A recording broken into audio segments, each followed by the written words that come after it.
Тут такое дело. Все вы, наверное, уже знаете, что летать в глубокий космос просто так нельзя. Точнее, можно, но удовольствие от такого полета будет, как говорит один мой русский знакомый, «эсгулкин нос». Я вообще без понятия, что это такое, уловил только, что это очень и очень мало. Как сказал тот же приятель, «щиш, да не щиша», чем ни разу не прояснил ситуацию с русскими идиомами.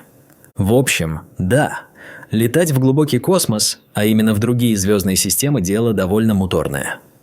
Ты либо тащишься на околосветовой скорости, и твое путешествие растягивается на годы, уже хорошо. Но при этом на Земле проходят сотни тысяч лет. А какой тогда смысл? Либо ты используешь технологию гиперпрыжка, перемещаясь от точки к точке в галактике за какие-то секунды. То есть ты прыгнул к Альфе Центавра, а свет от звезды, то есть от Альфы, который бьет тебя в иллюминатор, только-только начинает твой путь в 4 года до Земли. Здорово, да? Но есть маленький нюанс. Куда же без него? Человеческое тело не способно пережить этот прыжок и превращается в неудобоваримую жижу, больше похожую на желе. Я как-то видел такое, когда засбоила капсула и не смогла восстановить тело одного из пилотов. Вот я вам скажу, то еще зрелище.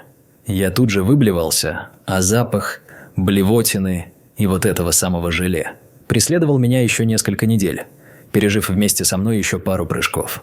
Вот нет, чтобы капсула, восстанавливая тело, стирала подобные воспоминания, но нет.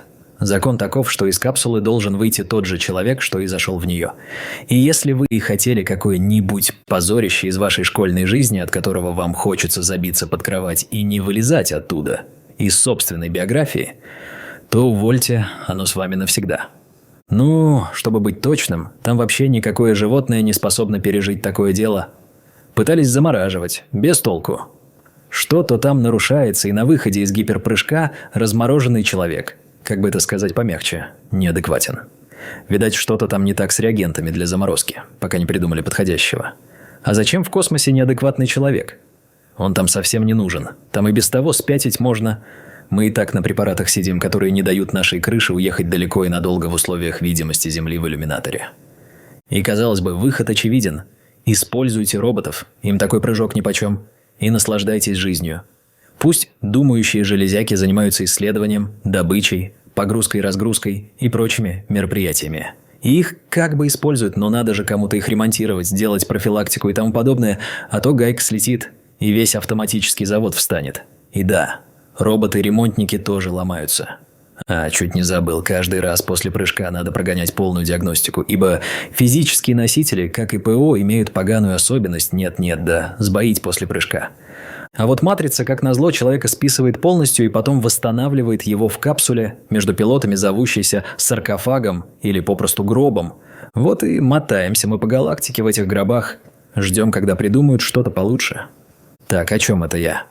Ах да, в общем, мы умираем каждый раз, как происходит гиперпрыжок, но это, если можно так сказать, правильная, рабочая смерть, предусмотренная контрактом. Так вот, мой русский друг, что недавно перевелся на наш борт, мне рассказал одну историю, свидетелем которой он как-то стал, когда они шли на маршевых движках после прыжка к одной планете, богатой минеральным сырьем. Там как раз работали роботы, которые копали, добывали, сортировали, обогащали и все такое, только что-то там сломалось, и сухогруз, что болтался на орбите уже с месяц, не мог отправиться к Земле, так как тупо не был загружен. Короче, их команде надо было отладить кое-какие механизмы и потом отправиться к другому объекту. И рассказал он мне следующее. Выскочив из гиперпрыжка, экипаж, как водится, восстанавливался, попивал чаек, капитан сверялся с последними сообщениями, поступившими на ресивер с одной из почтовой автоматической станции, выскочившей в том же секторе пространства, что и они. Ну а что вы хотели? Отправлять информацию по радио? Да хоть бы и путем светового сигнала, это же пройдут годы, пока сообщение дойдет до адресата. А если его отправили с расстояния 300 световых лет? Есть ли смысл вообще в таком сообщении, сами судите. А так, автоматический почтовый зонд прыгает, ему ничего не будет. Давай передавать инфу на ресивер. А то и вообще лично пристыкуется и передаст сообщение на физическом носителе. Да-да, вот так мы и дожили до обычной, считай, почты, только в масштабах космоса. В общем, попивает капитан чаек с лимоном, приходит в себя после восстановления, читает отчеты всякие, которые нам скинул ближайший почтовый зонд.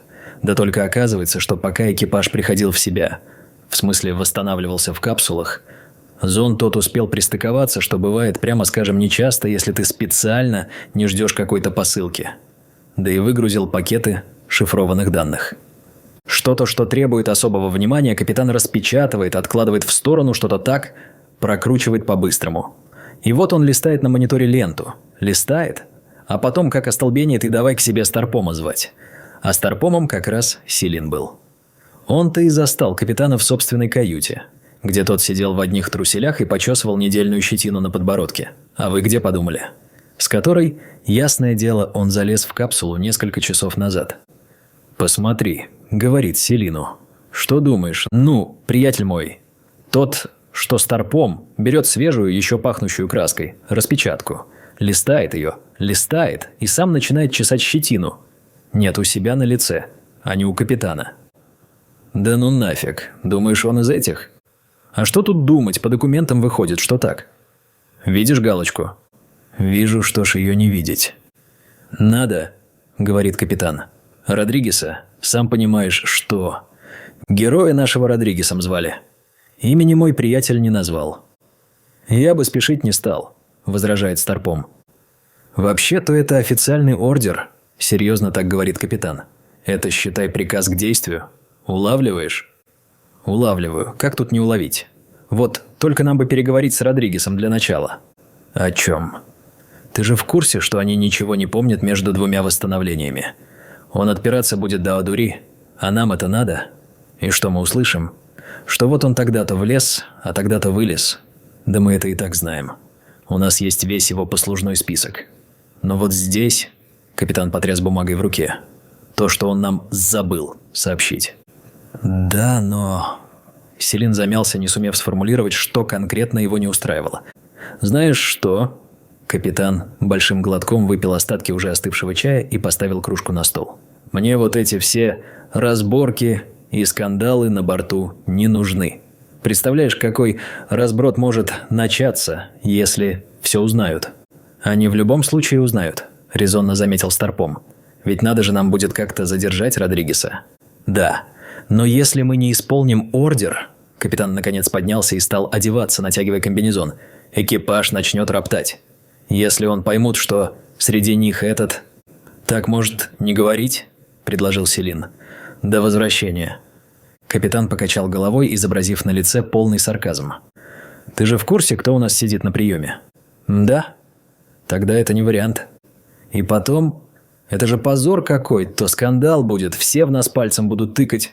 А нам не пофиг, мы контракт исполняем и хорошо. Как бы нас потом контрактов не лишили, вот в чем вопрос. Тогда остается нейтрализация», — согласился наконец Старпом. «Пошли, что ли?» Капитан застегнул комбез, надел ботинки, захватил бумаги, оружие и вместе со Старпомом двинулись в кают-компанию. Идут они по палубе, уже подходят к кают-компании, и вдруг им навстречу Родригес идет, обнимая за талии двух членок.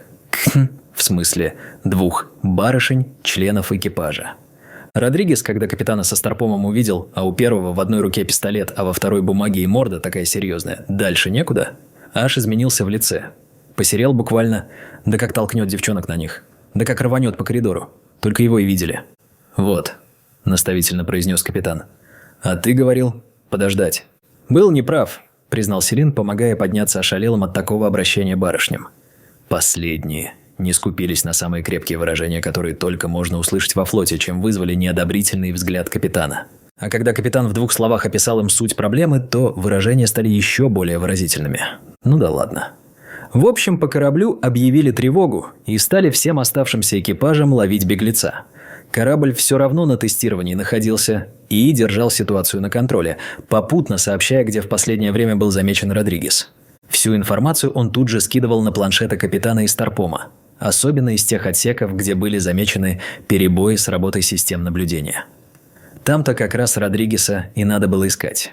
Ну и иметь в виду, что последний вполне может оказаться вооружен, ибо такие, как он, могут пойти на все, даже на самое страшное преступление. Им терять нечего, понимать надо.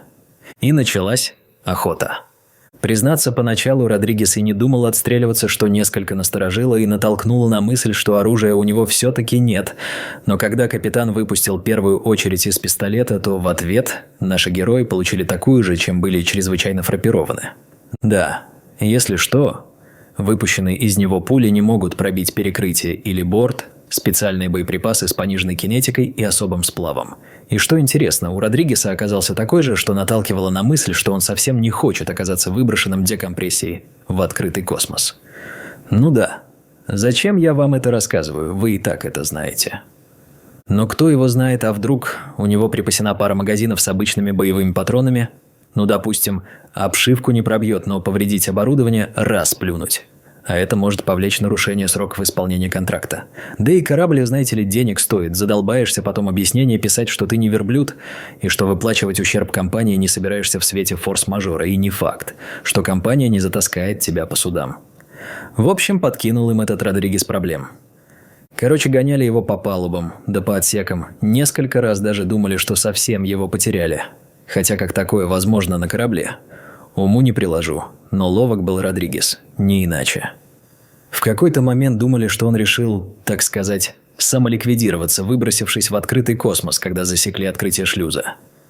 Вот только датчики не засекли никаких объектов вблизи корабля. Уж как ему удавалось обводить вокруг пальца корабельного Искина, понятия не имею. Но, как оказалось, он реально в какой-то момент нацепил скафандр и выжидал какое-то время снаружи обшивки. А потом вернулся обратно на борт. Там, правда, ошибся и попал в поле зрения камер. Между тем капитан уже стал подумывать, чтобы плюнуть на все репутационные риски, да подождать стыковки с орбитальной базой. Пусть его тамошние ищут. «Слушай, а чего мы паримся?» – спросил Селин.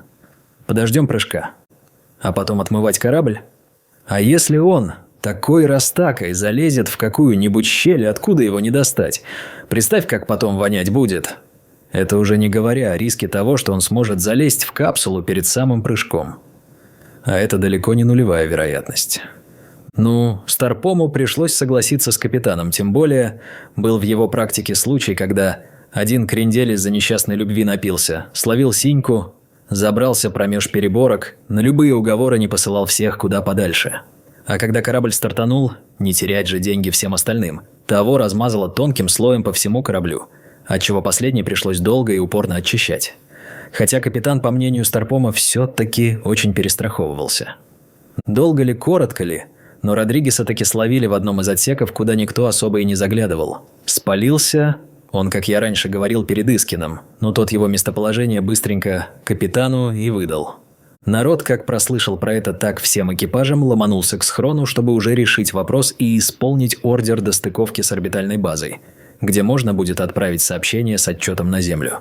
Капитан со Старпомом в отсеке стоят, у Родригеса патроны кончились к тому времени.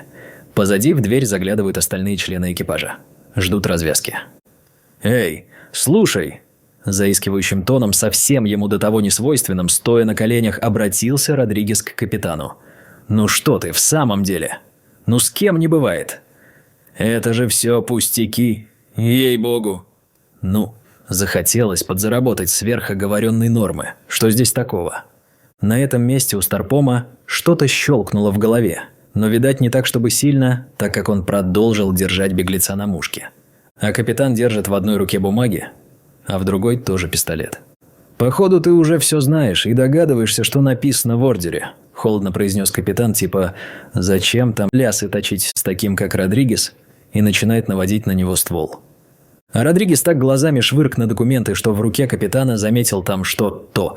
И глаза у него как расширятся, каждый как моргановский доллар стал, и как закричит «Нет, не то!». Но капитан уже нажал на спуск и прекратил существование этого тела одним точным выстрелом промеж глаз. Ну, промахнуться там было сложно. «Все они так говорят», – сухо произнес капитан.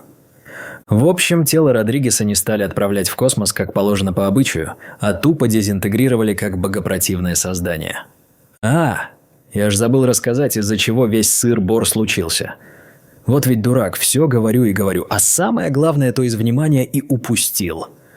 Тут ведь вот какая заморочка случилась. Все мы умираем в капсуле, и все мы возрождаемся в ней ровно в том виде, в каком в нее забрались. Иначе и быть не может. Таков закон. Такова технология. А вот что делать, если член экипажа погибает вне капсулы? Как ни удивительно, ничего особенного. Просто оформляется свидетельство о так называемой истинной, это, если что, неофициальный термин, смерти. Но стоит ли говорить, что некоторые люди иногда злоупотребляют капсулой, когда по тем или иным причинам умирают, так сказать, в реале? Так что Родригес, влезший в капсулу и вылезший из нее – это разные люди. Поэтому таких, как Родригес, даже среди нашего сообщества не привечают. Считается, что они не имеют души. Типа голема и все такое. Как появляются такие, как Родригес? Ну, всегда и везде существовали нечистые на руку дельцы, которые, раздобыв капсулу, а то и не одну, предлагали услуги по восстановлению. В случае гибели клиента вне капсулы. Достаточно было снять матрицу с тела и сдать генетический материал, чтобы в случае получения условного сигнала капсула сработала и выдала свежеиспеченное тело. За дополнительную плату такие дельцы могли предложить услуги по созданию легенды, а также о поиске и сборе информации о клиенте до момента смерти вне капсулы, чтобы тот мог, если не полный придурок, а такие встречаются очень и очень часто, выучить ее и при необходимости попытаться отмазаться перед органами. Ведь големы не помнят событий между двумя восстановлениями. Но все это вилами по воде. По большому счету, каждый такой голем предоставлен сам себе. Но тут как бы дело в том, что Родригес големом не был. Ошибка вышла. Они, конечно, редко, но случаются. Но на тот момент капитан и остальные были убеждены, что перед ними голем. «А чего же он тогда побежал-то?» – как-то спросил я Силина. «Если он не голем, то попробовал бы объяснить». Испугался. «Чего? Контрабанда на борту. Запрещенная. Она как бы любая контрабанда запрещена.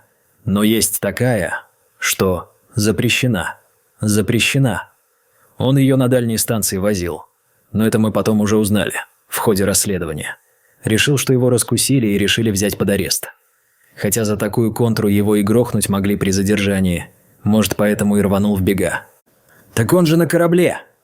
Там все равно сбежать некуда!» Так запаниковал чудик.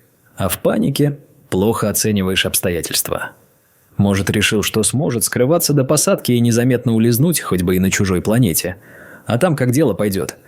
Но в целом, если бы сдался, то вернули бы его на Землю без проблем.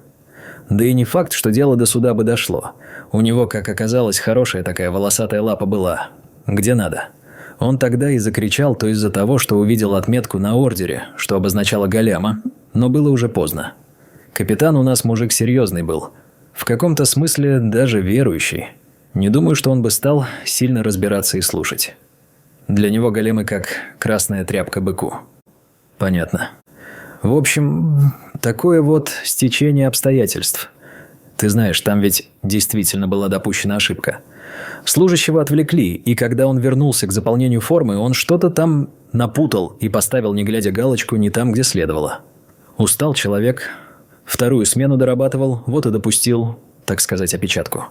Правда, это потом уже стало известно по возвращению, когда следствие началось. Скандал был до небес. Менеджмент фирмы подпрыгивал, как куски угря на раскаленной сковородке. Но тогда получается, что... Да, получается его. Ликвидировали несправедливо. Погоди. Но тогда почему? «Дура лекс сед лекс», – наставительно отчеканил Силин. Может быть, его, Родригеса, ликвидировали и несправедливо, но это произошло вне капсулы, а значит, он подпадает под действие кодекса.